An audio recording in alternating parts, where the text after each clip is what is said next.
তো গাইস বিকালবেলা ঘুম থেকে উঠে আমি এখানে ঝাড়ু দিচ্ছিলাম। আর দেখো আমি ক্যামেরা সেট করে ঝাড়ু দিচ্ছিলাম, কিন্তু কথা হচ্ছে মেয়ে এখানে কি কি কাণ্ড করছে সেটা আমি ভিডিওটা এডিট করার সময় দেখতে পাচ্ছি যে ও গুটি গুটি পায়ে আস্তে আস্তে নামছে, নেমে আবার কি কাণ্ড করলো দেখো। এই দেখো, দেখছো? এটা আমি টেরও পাইনি, কারণ আমার পিছন দিকে দাঁড়িয়ে দাঁড়িয়ে ওইগুলো করছিল। যাকে আমি এখন ঝাড়ু দিচ্ছি ঘর।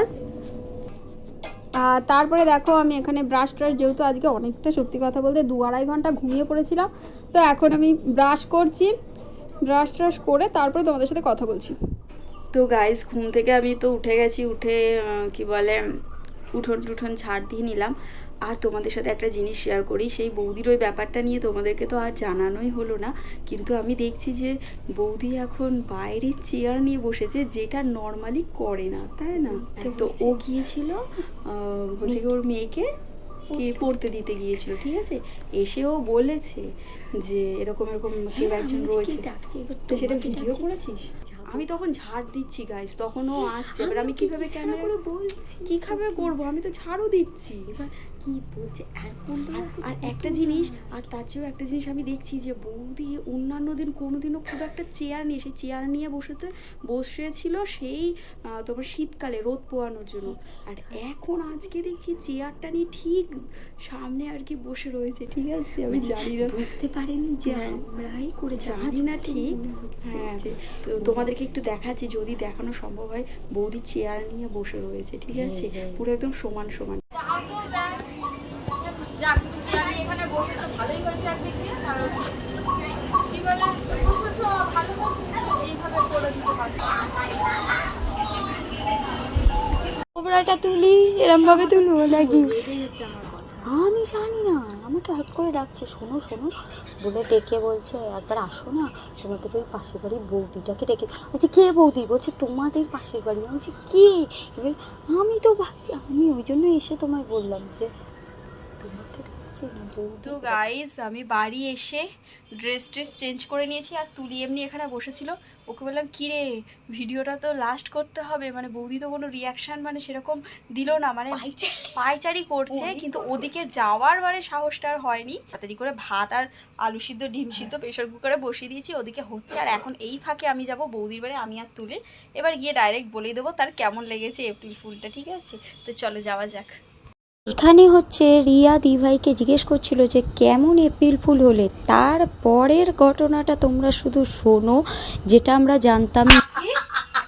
বাবুদা কিছু জানে না, জানে না, কিন্তু আমি সবটা জানি। বলছি তোমরা যখন অতি আগ্রহ নিয়ে আমাকে জিজ্ঞেস করছিলে, আমি সেই কারণেই আমি বুঝতে পেরে গেছি, আর ওই জন্য আমি বলছিলাম না তোদেরকে। জানি আমরা ওরা কতক্ষণ আমার কাছে তুলির যে বিকেল বেলা মিথ্যা কথাটা বলা, ওটা আমি বুঝতে পেরে গেছি, যার জন্য আমি তুতলে যাচ্ছিলাম। বলছি যে তুই বলিস না, চুপ কর, ওরা আছে, ছেলে আছে, এই আছে সেই আছে, আমি তুতলে যাচ্ছি জানিস তো, ওর ফাঁদেই পাতা। হ্যাঁ আমি কি বলতো বলবো, কি বলবো এবার আমাকে বল।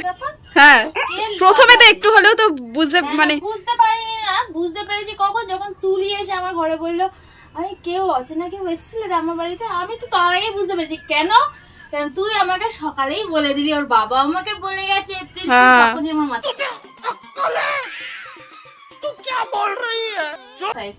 তার আগে মাথায় আসেনি, তার ওরা এপ্রিল ফুল গান করে দিতে বলে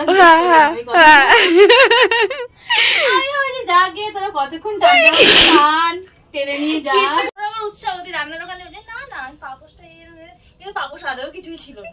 ওটাই তো বলছি, পাপোসে কিছু ছিল না। আমি কিন্তু বললাম যে কুকুরে হয়তো নিয়ে গেলেও যেতে পারে। তো গাইস আমাদের পুরো একদম মানে কি বলবো, এটা কি হলো বলো তো? আমি জাস্ট কত সুন্দর করে দুটো ফুল হয়ে গেল। কেন না, এটাই ফুল হয়ে গেল। আবার কখনো বুঝলাম আরো আরো মানে মানে সবকিছু ভেবে ভেবেই সব ব্যাপারটা চলছিল। ওকে যখন বললাম তাহলে রিয়াকে ডাক, আমি রিয়াকে জিজ্ঞাসা করি, ও ডাকতে গিয়ে ওখানেই লেগে গেছে।